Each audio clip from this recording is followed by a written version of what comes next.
The destructive instinct. Fighting, torturing, killing. Experiences buried deep within our hearts, waiting for the slightest provocation to be unleashed. Yet looking closer, we sometimes find a passion not for destruction, but for something else. Something far more creative, intricate, and complex. When the scales of justice are corrupt, the creative instinct rouses within us a need for expression, a need for retribution, a need to shed blood for years of unpunished abuse, suffering, and cruelty. It becomes not an act of destruction, but an act of creation. It becomes a work of art.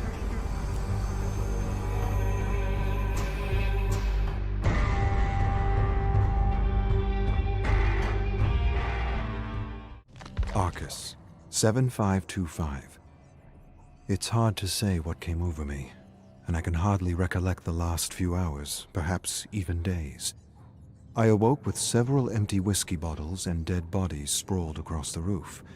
Not too far from the scene was my gory 9-iron and a phonograph playing a solemn French song about life in a city I will never truly know. I turned the bodies over one by one, and they vaguely resembled those who had forsaken me in this infernal prison. I must have conjured them and destroyed them in the same evening. But with a 9-iron, I imagined far worse fates for them. I even have a journal devoted to dark and creative ideas on how I might actually one day make them pay for their corruption and impertinence. Arcus, 337.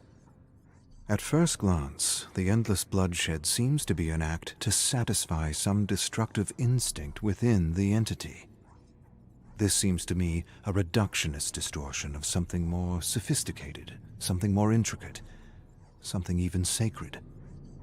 Beyond the horror, the shedding of blood, and the very real appearance of death puts us in touch with life, and can be an intoxicating and highly addictive experience on the deepest and most archaic levels.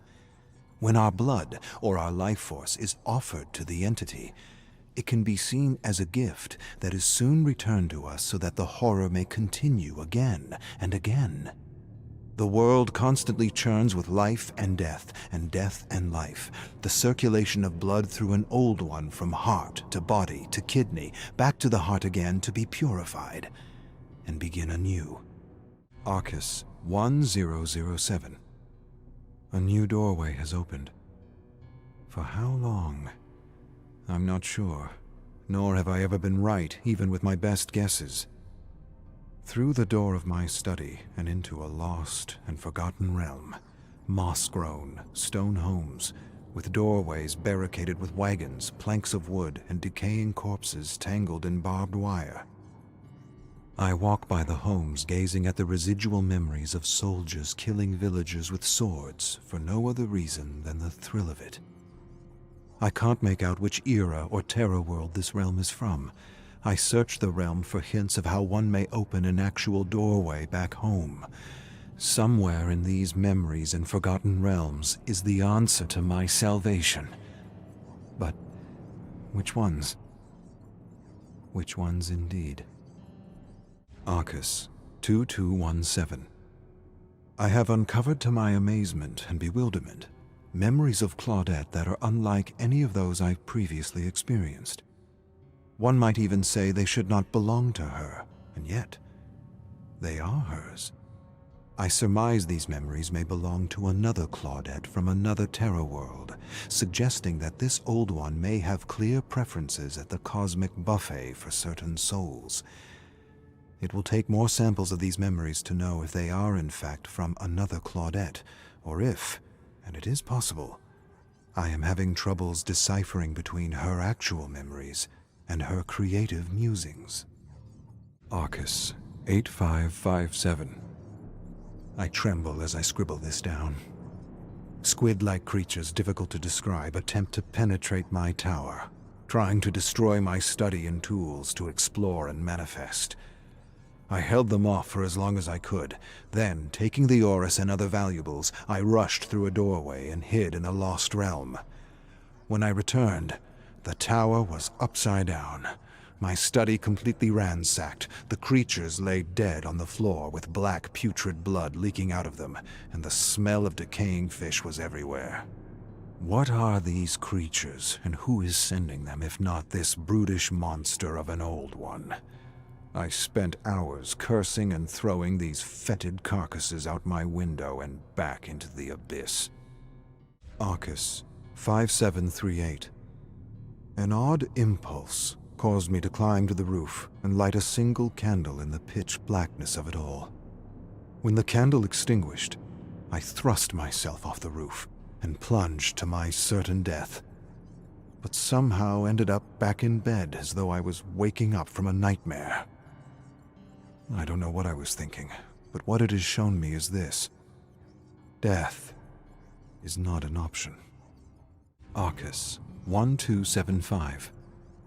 I have often wondered if those trapped here have ever paused to reflect upon the inexplicable significance of this world that defies not only time and space, but death. A world made of memories that is neither consistent or constant. Something akin to a collective dream, made of the collective memories and beliefs of its inhabitants.